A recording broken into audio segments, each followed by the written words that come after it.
don't have such intention like that. I also kind of realizing why. Halo, ini konten YouTube pertama aku sih, dan aku bakalan sharing tentang pengalaman aku sendiri. Gimana caranya aku bisa jadi suka gitu ya baca buku yang tadinya tuh bahkan aku gak banget gitu sih baca buku. Aku prefer buat explore di internet untuk cari-cari informasi secara instan tergantung dari apa yang aku butuhin. Sampai akhirnya aku ngerasa, okay, I think this is my time to change my perspective. Dan aku akan coba. Tapi sebelumnya aku kayak try to figure out what happened with me and why I am not into reading a book. Sampai pas aku coba untuk merefleksi ke belakang, kenapa ya kok bisa aku begini dan tidak seperti ini. Ternyata tuh ini bukan sebuah habit yang terbentuk di keluarga. Keluarga aku tuh bukan tipikal yang memang membekali orang tua aku sih, bukan tipikal yang membekali anak-anaknya dengan buku dan harus baca buku. Memang sih mereka sempat membelikan buku, tapi kayak nggak menganjurkan membaca atau tidak membacakan buku cerita sebelum tidur misalkan kayak gitu. Jadi it's not a habit for me. Selain itu aku juga merasa sesuatu yang aneh, nggak ada tujuannya, kecuali kalau tujuannya adalah untuk tugas akhir. Bagi aku kalau ada sesuatu kayak tujuan kayak gitu tuh ya berarti harus dilakukan. Kalau nggak ada tujuannya ya nggak usah dilakukan gitu kan. Nah, kenapa menurut aku itu penting? Karena pertama, dia adalah brain nutrition atau nutrisi otak.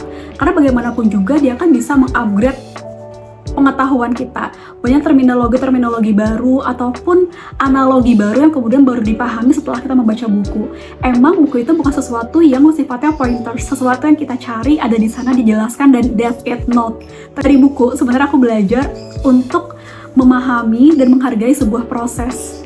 Karena mereka tuh pasti tidak akan langsung memberitahu hasilnya gitu loh, secara langsung. Tapi diberitahulah prosesnya untuk kemudian mendapatkan hasil demikian.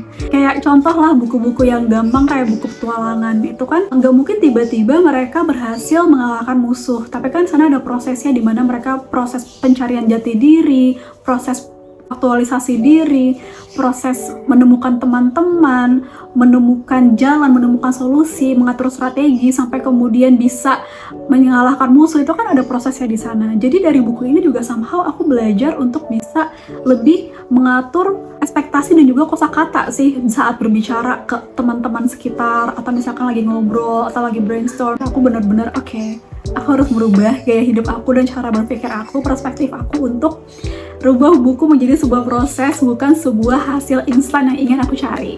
Beberapa buku yang aku baca, kayak contohnya yang terakhir aku baca tuh Blink, bukan Blackpink ya.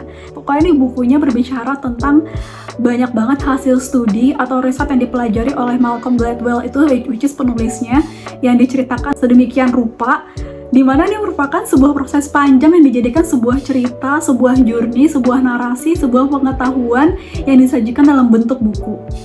And for me, it was amazing. Itu sesuatu yang menurut aku adalah another wow factor of reading a book.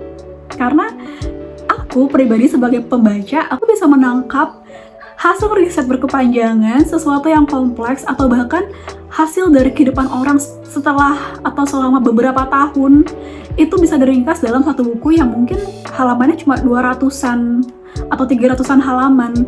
Nah, ini menurut aku kayaknya penting deh buat kamu anak-anak kreatif yang kerja di bidang kreatif buat baca buku. Kenapa?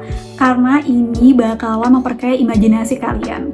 Karena di buku itu kan ada visual ya, banyak banget tulisan. Dan dengan kita baca, kita kan selalu jadi memvisualisasikan kan, mengimajinasikan kira-kira latarnya seperti ini. Sekarang aku mau share how to start.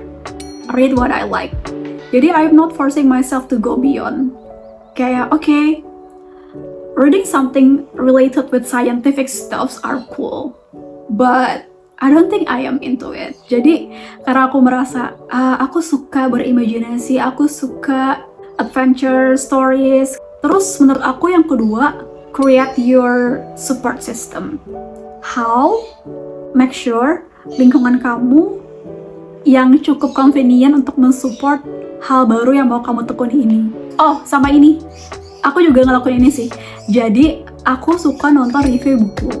Dan di pas aku nonton review buku tuh aku merasa kayak, wow, itu ada buku ngomongin kayak gitu. Oh, itu di buku ada yang ngebahas kayak gitu. Itu kayak something yang unik sih, yang somehow secara nggak langsung di alam bawah sadar aku tuh kayak mengencourage aku untuk, hey, you have to read the book because you're gonna get this information. Selanjutnya, ini penting, keluarin modal. Ini juga sebenarnya aku lakuin pas aku baca buku-buku internasional. Udah beli aja buku beberapa, dan pas aku beli, mau gak mau kan pasti aku baca. Kayak harganya mahal nih, masa iya cuma didiemin aja jadi pajangan yang kemudian berdebu, ya aku baca dong. Ini merupakan sebuah strategi biar aku benar-benar baca buku. Selanjutnya adalah set up your time. Nah, biasanya aku juga cari atau ngeplotting beberapa waktu-waktu yang pas buat aku baca buku. Kayak kalau di weekend itu biasanya pagi-pagi habis bangun tidur, atau kalau di weekdays biasanya tuh kayak malam pengen tidur.